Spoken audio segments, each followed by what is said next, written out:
दोस्तों मुझसे काफ़ी लोग कहते हैं कि इक्विटी के अंदर पैसा हम नहीं लगाना चाहते क्योंकि इक्विटी के अंदर बहुत रिस्क होता है। कई बार कई साल लग जाते हैं, पैसा बनता नहीं है। अगर किसी गलत फंड के अंदर पैसा लगा दिया तो भी पैसे का रिस्क बहुत ज़्यादा होता है।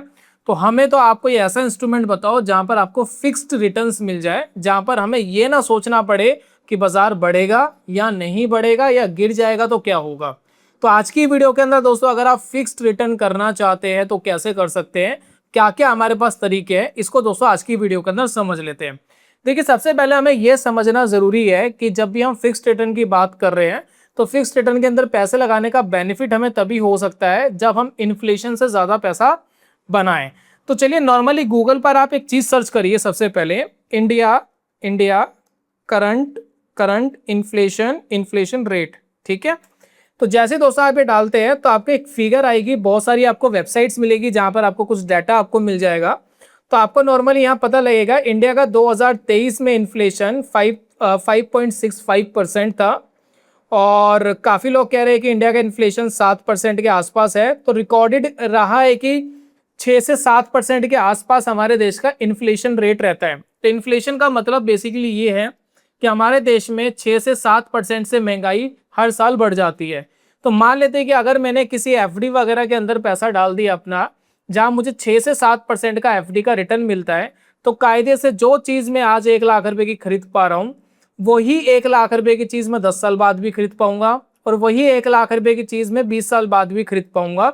यानी मेरे पैसे की तो कोई ग्रोथ नहीं हुई लेकिन मेरा पैसा डेप्रिशिएट भी नहीं हुआ, यानी मैं ब्रेक इवन के ऊपर बैठा हूं। तो मुझे दोस्तों ऐसा तरीका चाहिए कि एटलीस्ट 1%, एटलीस्ट 1.5%, एटलीस्ट 2% तो मुझे ज्यादा मिले ताकि मैं अपने पैसे को ग्रो भी कर सकूं। क्योंकि देखिए होता क्या है कि जो चीज आज 1 लाख रुपए की मिल रही है वही चीज 10 साल बाद आपको 2 लाख रुपए की, 2.5 लाख रुपए की मिलेगी। वही चीज 20 साल बाद आपको 4 लाख, 5 लाख रुपए की मिलेगी। तो जब आप पैसा इन्वेस्ट कर रहे हैं तो जो चीज आप 1 लाख की खरीद पा रहे हैं वही चीज 20 साल बाद खरीद पाएंगे, तो उसका बेनिफिट कुछ नहीं हुआ, तो आपका पैसा ग्रो नहीं हुआ। तो इसका मैं आपको कुछ तरीके बता रहा हूं जिससे आप 7%, 8% का फिक्स रिटर्न कमा सकते हैं और काफी सिक्योर तरीके से।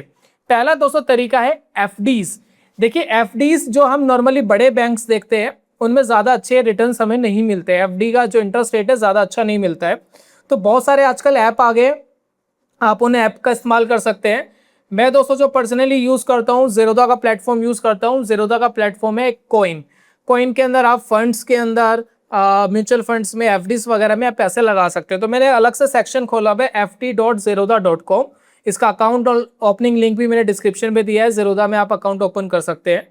तो इसमें क्या है कि जो बैंक्स सबसे ज्यादा रिटर्न्स प्रोवाइड कर रहे हैं, इंटरेस्ट प्रोवाइड कर रहे हैं, वो आपको यहाँ दिख जाता है। तो जैसे कि देखिए सूर्यदेव स्मॉल फाइनेंस बैंक है। तो मान लेते हैं कि आप 1 साल 6 महीने का कोई इन्वेस्ट करना चाहते हैं, तो मैं दोस्तों सूर्यदेव स्मॉल फाइनेंस बैंक में इन्वेस्ट करना चाहता हूं। तो ये दोस्तों मैंने सेलेक्ट कर लिया। तो 1 साल 6 महीने का जो एफडी रिटर्न है वो मुझे यहाँ दिखाई दे रहा है 7.75%। अगर मैं दोस्तों यहाँ पर सीनियर सिटीजन हटा दूं तो मेरा 0.2% कम हो जाएगा, तो मुझे 7.6% तक मिल सकता है इसके अंदर। ठीक है, तो अगर मैं दोस्तों इसके अंदर इन्वेस्ट करना चाहता हूँ, फॉर एग्जांपल 10 लाख रुपए मुझे लगाने हैं, तो मुझे कितना पैसा वापस मिलेगा? तो मैच्योरिटी अमाउंट मुझे मिलेगा 11,19,000। अब ये दोस्तों फिक्स्ड है। तो जहाँ 6-7% से हमारा इन्फ्लेशन रेट बन रहा है वहीं हम 1% के आसपास ज़्यादा कमा पा रहे हैं, तो एटलीस्ट हम पैसे को अपना ज़्यादा ग्रो कर पाएंगे।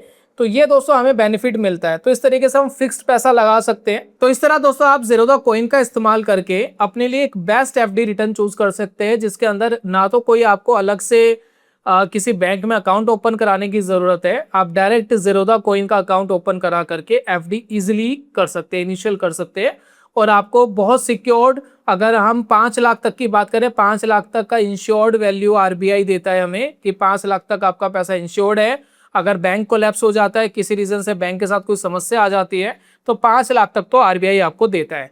सेकंड दोस्तों हमारे पास ऑप्शन आता है, वो आता है बॉन्ड्स म्यूचुअल फंड्स का। देखिए बहुत सारे म्यूचुअल फंड्स ऐसे हैं जो बॉन्ड्स इश्यू करते हैं, डेट बॉन्ड्स इश्यूज करते हैं। अब डेट बॉन्ड्स क्या होता है जरा इसको समझ लेते हैं। मान लेते हैं कि मेरी कोई कॉर्पोरेट कंपनी है, जैसे कि रिलायंस है, एचडीएफसी है, तो इसी तरीके से मेरी भी कोई अनमोल मित्तल प्राइवेट लिमिटेड करके है। अब इस कंपनी को डेट की ज़रूरत है, तो मैं डेट कहाँ से लूँगा? या तो मैं बैंक के पास जाऊँगा, बैंक से मैं डेट लूँगा। तो बैंक मुझे नॉर्मली इंटरेस्ट रेट देगा 10% का, 12% के इंटरेस्ट रेट पे मुझे पैसा देगा। तो मेरे पास एक दूसरा ऑप्शन है कि मैं कंपनी के बॉन्ड के थ्रू कंपनी से पैसा उठा सकता हूँ। तो मैं अपने बॉन्ड इशू कर सकता हूँ कि भाई मैं आपको 9.5% इंटरेस्ट रेट देने के लिए तैयार हूँ, तो कोई भी इंडिविजुअल आकर के मेरा बॉन्ड ले सकता है। तो वहाँ क्या है कि उस बंदे को बेनिफिट ये मिल गया कि डायरेक्ट कंज्यूमर के पास जाकर के इंटरेस्ट रेट थोड़ा सा कम मिल गया 1-2% पर, और नॉर्मल कस्टमर को बेनिफिट ये मिला कि उनको इंटरेस्ट रेट ज़्यादा मिल गया। तो ये होता है दोस्तों बॉन्ड। बॉन्ड के अंदर रिस्क होता है, अगर कंपनी कोलैप्स हो जाती है किसी रीजन से तो वो रिस्की होता है। तो हमारे पास दूसरा ऑप्शन होता है कि बॉन्ड के बहुत सारे म्यूचुअल फंड्स होते हैं जो अपने हिसाब से बॉन्ड्स में पैसा लगाते हैं, और एक बॉन्ड में नहीं, वो मल्टीपल बॉन्ड्स में पैसा लगाते हैं। तो एक आध कंपनी अगर कोलैप्स भी हो जाए तो बाकी कंपनियां चल रही है, तो वो अपने रिस्क को डाइवर्सिफाइड करके रखते हैं। तो यहाँ पर दोस्तों मैं अपने लिए एक बॉन्ड सेलेक्ट कर सकता हूँ। तो देखिए HDFC कॉर्पोरेट बॉन्ड फंड है, इसको दोस्तों मैंने सेलेक्ट कर लिया है। ठीक है, अब डाटा हमारे पास आ जाएगा जिससे हम ये जान सकते हैं कि इसने कैसा परफॉर्मेंस दिया है। तो इसको देखिए, मैं 5 साल का अगर मैं लगाऊं तो 6.2% का CAGR है। ठीक है, तो 6%, 6.5% से ग्रो होता है। तो आप इनमें से किसी एक चीज को चूज कर सकते हैं। अगर इसका आपको रिटर्न अच्छा नहीं लगता है तो किसी दूसरे फंड को भी देख सकते हैं। तो ये देखिए, मैं यहाँ पर क्लिक करता हूँ। तो अभी दोस्तों नॉर्मली देखेंगे लास्ट 1 साल में 5% का रहा है, 5 साल में 6.7% का CAGR रहा है। तो इस तरीके के दोस्तों बॉन्ड्स को आप चूज कर सकते हैं। एक दोस्तों तीसरा तरीका और है कि आप डायरेक्ट बॉन्ड के अंदर पैसा लगा सकते हैं। आप डायरेक्ट गवर्नमेंट वगैरह को पैसे दे सकते हैं इंटरेस्ट पे। देखिए गवर्नमेंट को भी जरूरत होती है पैसे की, तो हमारे पास तीसरा ऑप्शन है, जीरोधा काइट का प्लेटफॉर्म ओपन करिए। ओपन करने के बाद आप बिट्स पे जाइए, बिट्स पे जाने के बाद गवर्नमेंट सिक्योरिटीज पर जाइए। तो यहाँ पर सबसे पहले आपको ट्रेजरी बिल्स मिल जाएंगे। अभी देखिए नए ट्रेजरी बिल्स है। तो ये देखिए 91 डेज के लिए अगर आप इनको पैसा देते हैं तो 5.4% का यील्ड आपको मिल सकता है। 182 के ट्रेजरी बिल के लिए 5.6% का बिल है। उसके बाद देखिए 1 साल के लिए 5.91% आपको इंटरेस्ट रेट आपको यहाँ दिखाई दे रहा है। उसके बाद दोस्तों अगर आप देखेंगे, अगर आप लॉन्ग ड्यूरेशन के अंदर पैसा लगाना चाहते हैं तो बहुत सारी गवर्नमेंट ने अपने जो बिल्स है, ट्रेजरी बिल्स है, बॉन्ड्स है, बेसिकली वो सिक्योरिटीज यहाँ देखिए लॉन्च करी हुई है। देखिए केरला को डिमांड है 7.81%, केरला इंटरेस्ट रेट देने के लिए तैयार है। 2037 का मतलब है कि 2037 में ये मैच्योर्ड होगा। तो अभी 2026 चल रहा है, 11 साल के बाद दोस्तों ये मैच्योर्ड होगा। तो आपको लगभग 7.81%, यहाँ पर देखिए यील्ड दिया गया है 7.74% के आसपास, ये यील्ड आपको मिल जाएगा, ये मैच्योरिटी अमाउंट आपको मिलेगा। तो यहाँ पर देखिए बहुत सारे आपको दिख रहे हैं इंटरेस्ट, 7.8, 7.5, 7.7, बहुत सारे आपको यहाँ दिखाई दे रहे हैं।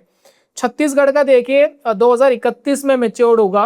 2031 में आपको पैसा वापस आएगा। गवर्नमेंट है, स्टेट गवर्नमेंट है, तो पैसा काफी सिक्योर्ड होता है गवर्नमेंट को दिया हुआ।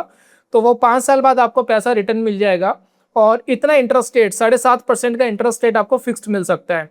तो इस तरीके की ट्रेजरी बिल्स और बॉन्ड्स, इसके ऊपर आप पैसा लगा सकते हैं। बॉन्ड्स म्यूचुअल फंड चुन सकते हैं, या स्मॉल फाइनेंस बैंक के FD रेट चूज कर सकते हैं। अगर आपके घर में कोई सीनियर सिटीजन है तो थोड़ा हाइयर रिटर्न्स आपको मिल जाएगा, और टैक्स के अंदर भी आपकी काफी बचत हो सकती है। तो इस तरीके से दोस्तों फिक्स्ड इनकम में पैसा आप लगा सकते हैं। महंगाई की क्या मार आपके ऊपर पड़ती है ये मैंने आपको समझा दिया है। अब फैसला आपका है कि आपको कहाँ इन्वेस्टमेंट करनी है और कैसे इन्वेस्टमेंट करनी है। अगर ज्यादा कुछ समझ नहीं आ रहा तो किसी एक फाइनेंशियल एडवाइजर की एडवाइस आपको जरूर लेनी चाहिए।